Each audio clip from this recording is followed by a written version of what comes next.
Viewers, let's watch this video. La asubuhi mke wangu. Salama. Hivi wewe unanichukuliaje? Subiri hapo kwanza. Wewe unanichukuliaje mume wangu? Hivi wewe siku hizo unaona mimi mdogo wako. Hujalala nyumbani na kupigia simu zangu upokee. Baba ulilala wapi? Jambo dogo sana mke wangu. Jana nilipiga kazi ofisini pale nikaona nimechelewa, nikaenda kwa rafiki yangu. Ulilala kwa rafiki yako sio? Kwa rafiki yangu ndio. Tulia hapo. Tulia. Tulia baba. Tulia. Sulala kwa rafiki yako. Unaanza na Juma. Tulia. Usijibu. Alo Shem. Mambo vipi? Si tuko salama kabisa. Sasa Shem, eti huyu mume wangu alilala kwako huko? Ndo alikolala. Sawa Shem. Hapana, kuna wema tu, hamna tatizo kabisa. Asante. Juma kasema kalala kwako. Tulia. Juma amelala kwa Juma. Tulia nampigia Hasani. Yaani leo. Hello. Alo, Shem darling. Mambo vipi? Safi tu, si tuko poa jamani. Nilitaka tukujua. Eti Sagma lala huko jana? Lilala huko Haya. Yes, your brother. Shem.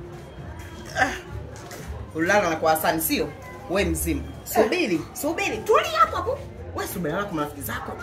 Tulia, yani mimi wewe ni wangu. Hapa nampigia kimbunga. Upo?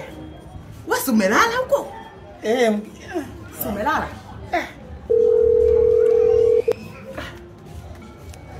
Tulia.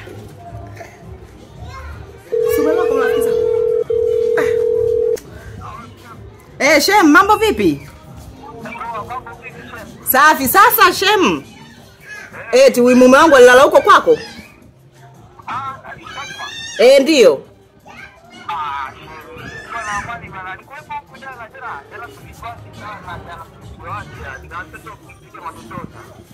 Kumbe kwa mlipiga bia sana. Haya Shem, basi asante sana. Haya, asante Shem. Sawa, nashukuru Shem.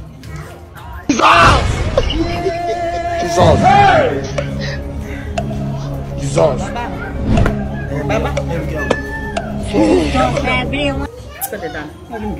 Tena mpaka shemeji ananidanganya mimi anakupenda sana. Unanipenda sana wewe.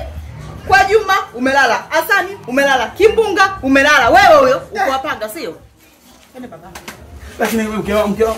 Mke nini?